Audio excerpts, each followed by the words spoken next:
In this video, I'll create a to-do list application from scratch and then Ajax enable that application using the Microsoft ASP.NET 2.0 extensions for Ajax. I'm going to use Visual Web Developer for this demo, but you can use the full version of Visual Studio also. So let's create a new website. Select the Ajax enable website template. We'll just call our application to-do list. And I'm going to get rid of the default .aspx page that gets generated for us so I can create one that uses a master page. But before I do that, let's set up a database to contain the task items. So we'll choose SQL database, and we're using SQL Express, so that's going to create an MDF file. We'll name the database tasks. This wants to create it in the app data folder, which is good. Now we need to add a table to our database. So we'll just add 3 fields. So first we'll add a task ID field, which is just a numeric identifier. So we'll make that an int type. Then we need a name for our task. So we'll just make that a character field. And last we want a status indicator that tells us whether or not the task has been completed. And since that's just a Boolean value, we'll make that a bit field. We want to set the task ID as the primary key for the table. And we want to make this an identity field, so it will auto-increment. And there you have it. That's all we need for the task table. So let's save that as tasks. And now we can go in and look at the table, and we'll just add a few sample records. So we'll say show data table, and we'll just add a few tasks that we can deal with as we move on in the demo. So we'll say install MS Ajax, which we'll mark as true because I've already done that.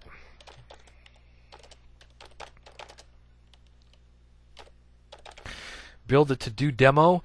I haven't finished that yet, so we'll mark that as false. And then let's add one more task.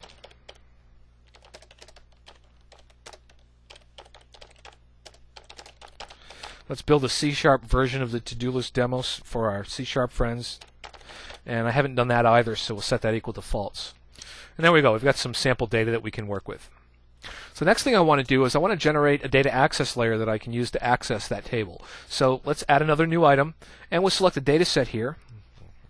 And I'll call it tasks data set. Select add, and it wants to put it in the app code folder, which is good. Now it's going to pop up the adapter wizard. We're going to use the tasks database. We'll use the default connection string, which will get stored in the web.config file. And then we can visually build the query using the query builder. We'll add our tasks table. And I'm going to select all 3 fields that we defined in that table. I want to add a filter to this query, though. I want to only select the tasks based on whether they're completed or not yet completed. So let's add a where statement and say where the complete field in the tasks table is equal to some parameter that we'll pass in that we'll call is complete. And let's really quickly test that. Enter false, which should return two records. Alright, so our query works just fine. Let's go ahead. We don't want to fill the data table, but we do want to rename the method to be something more meaningful. So let's say get tasks by status, which is really what we're doing. Right, and then we can test this. We can test the adapter by saying preview data. Right, specify a valid parameter, and click on preview. So super. Our data set is configured and working fine. Let's go ahead and save it. And now we can go out and add our master page and start to build our content. Before I do that, though, I'm going to write all the code from scratch, but I want to include an existing style sheet that I have and some images that go along with it. So I'll just drag those into the Solution Explorer. And now I can go ahead and add a new master page. I'm going to use code behind. And here on my master page, I want to use the style sheet classes that are defined in this stylesheet.css file. So I'm going to drag that into the head section of my master page. And now down here, I can start to add content in my master page. And of course, a master page is used to define in one place some standard look and feel and maybe some standard behavior that we want to be inherited by all of the other pages in our website that derive from this master page. So to begin with, we'll just add a header section. So I'll say div class equal header. And then I'll just add a little h1 section. And since this application was originally written by Scott Guthrie, we'll still call it Scott's to-do list. The other thing I want to do is I want to add a CSS class to this auto-generated div that contains the content placeholder where all of the content in the derived pages will be inserted. So let's just add a class here, and the name that's already defined in our style sheet CSS file is content. So now let's go back into design mode, and we can see that we've got the sort of look and feel that we were interested in picking up from our CSS. So let's save our master page, and we can go ahead and add a new web page. So we'll just leave the name default.aspx, and I'm going to check select the master page. So when I add it, I can select the master page that we just declared, and now we can start writing content. So the first thing that we need is some way to provide the parameter into our query to select either the completed tasks or the active tasks. So to do that, we'll add a status indicator. So I'll just add a little text indicator here that says status, and let's provide this to the user by way of a ASP.NET drop-down list control. So let's grab a drop-down list and out of the toolbox and put that on our page. And now we can go ahead and configure it. So let's enable auto post back and add a couple of items. The first item is going to be the active tasks, and remember that active means that the complete column in our table is equal to false. So false is the value that we want to pass back to our stored procedure, and let's make the active task items the default view, and then we also want a selection to view the completed items. And remember, completed means the complete column in the table is set to true, so let's make that value true. All right, and now we're ready to display the list of tasks that are returned based on the selection that the user makes in this drop-down list. So to do that, first I'll just add a little header section for the list of items. So I'll create a div and call that to-do header, which is defined in our style sheet file. And then in here,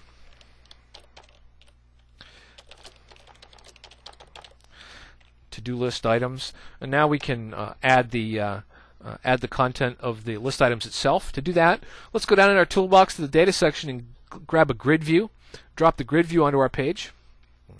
Then we'll hop over into design mode, and let's choose a data source. We're going to create a new one, and we're going to create an object data source that can be used to go against the table adapter that we created. So we'll select our tasks table adapter. There's only one method name, so we'll leave that as the default. Now we need to specify where that parameter for our filter is going to be. So let's get that from a control. The control we're going to get it from is the drop-down list. And let's enable paging, sorting, editing. That'll do it. The other thing that we want to do here in our grid view is we want to do a little formatting and use some cascading style sheets. So let's format our code a little bit here, and then we can add the CSS that we want to do.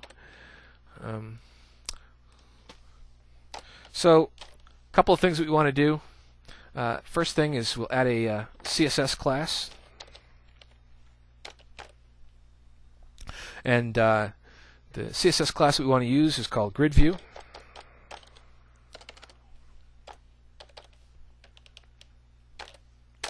The next thing that we want to do is we want to add an alternating CSS class, and so we'll set alternating row style CSS class to be even, and this will make every other task item in the grid view have a little bit of a different appearance.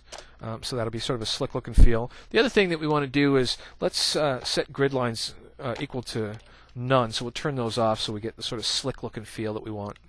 And I want to just format my code here so it's in keeping with the rest of our code.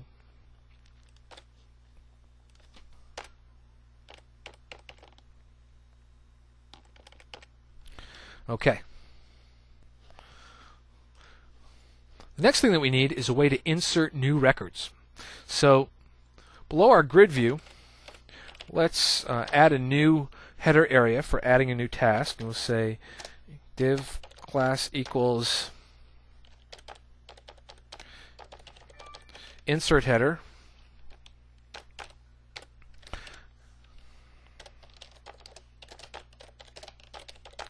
add a new task, and then let's go back down into the data section of our toolbox and grab a details view.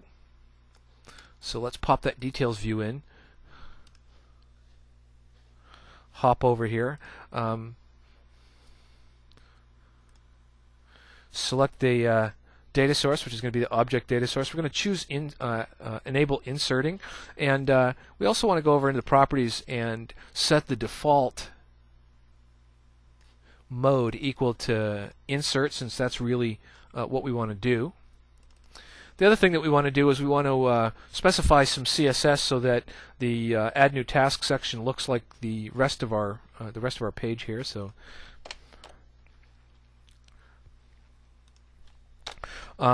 notice that Visual Studio inserted default height and width for us. Let's get rid of that because we're going to pick those up from our CSS. And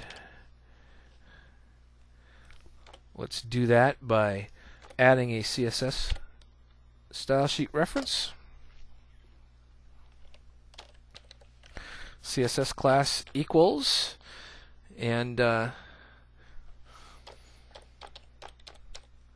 details view is the CSS class name. Let's also go ahead and set grid lines equal to none here to keep that consistent look and feel.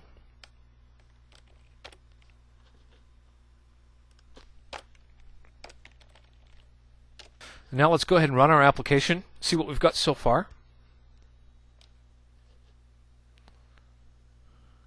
So here's our UI. We toggle completed or active. We get the update. Notice full page refresh, which is what we're looking to avoid with Ajax. Let's add some tasks just to demonstrate paging.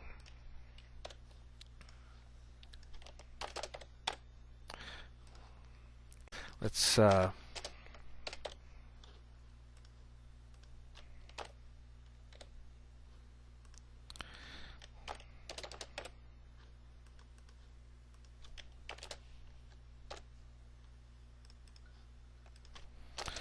almost there.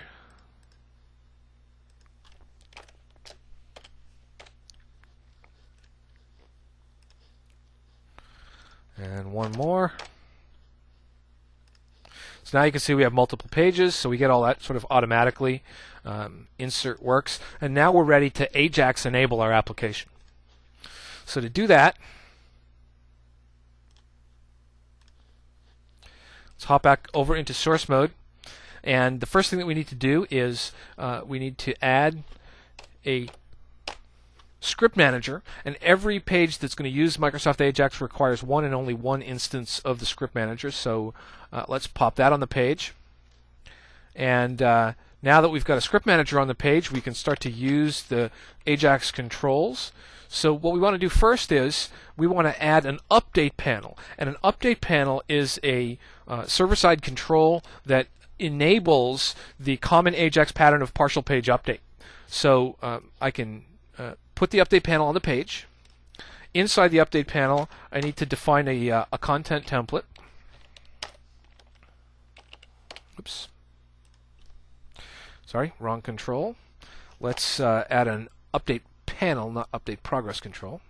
And then specify a content template. And then inside that content template, I can put any content that I want. In our case, I'm going to grab the grid view control that shows us the list of tasks. I'm going to put that inside the content template. And What this will do is cause any time that the content that's inside the content template generates a page postback, which will cause some of the content in the user interface to be refreshed. The content that's inside the update panel will get updated, but none of the stuff outside the content panel will get updated. Now we've got one sort of special thing that we need to do here, though, because we need to update the content that's in this update panel based on the user's selection in this drop-down list. So, and the drop-down list here is not inside our update panel. But that's not a problem. We just go into our update panel and specify a triggers collection. And then we can define an asynchronous postback trigger. And we want to trigger on the drop-down list control. And we're interested in the event name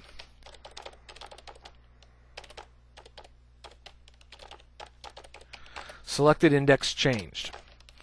Close out our content, and that's it. Now we can run our application.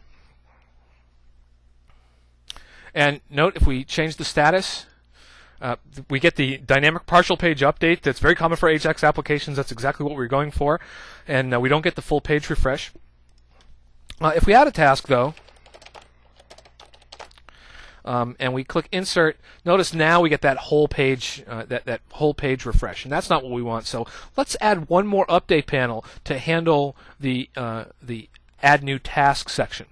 So to do that, let's go over here, go down to our Ajax extensions controls, and add another update panel. All right, and I want to drag the whole details view inside my content template. One other little addition that we have to make here, though, is we don't want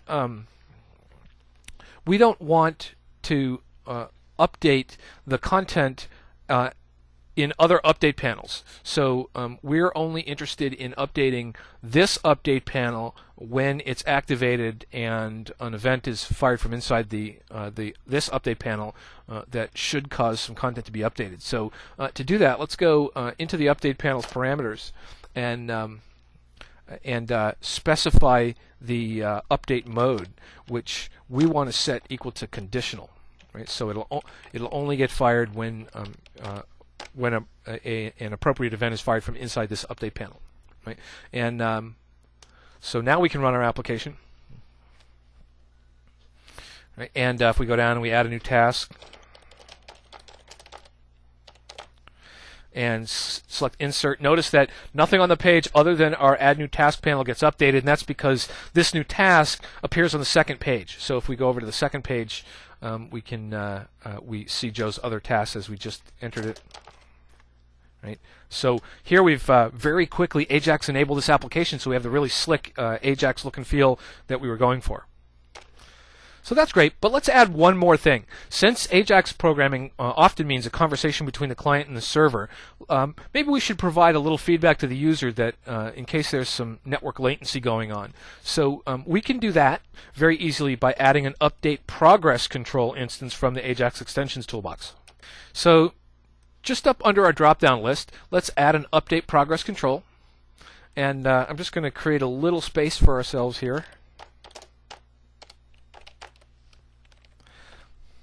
And inside the progress control, we want to create a progress template, right? Just a container for some of our code, what we want to be displayed here. And here we'll just I'll create a little div where I can define the CSS class. So the style that I want, which is called progress. And then inside that div, let's do a couple of things. First, we'll add a little text updating. The other thing is it's common practice to include an image file. So we'll add the status indicator, which is an image file here, also inside our div. Now that's all the code that we need, but because I'm running this application on local host, there might not be enough delay in response time for us to actually see this progress update panel. So I'm going to just add some simulated network latency, and you certainly don't want to do this at home. but I'm going to go into my object data source and add an updating event handler, and then here I'm just going to add a call to the system.threading.thread.sleep method, and just put this to sleep for 2 seconds. So we'll simulate that network latency. Again, you don't want to do that in your production application, of course. And now if I go in and edit one of these tasks and click on update, there you can see we get that nice slick updating status, and when the return comes back from the server, our page is refreshed, and that's it. That's all it takes to build this application and then add the Ajax partial page update style programming that's common with Ajax applications using the ASP.NET extensions for Ajax.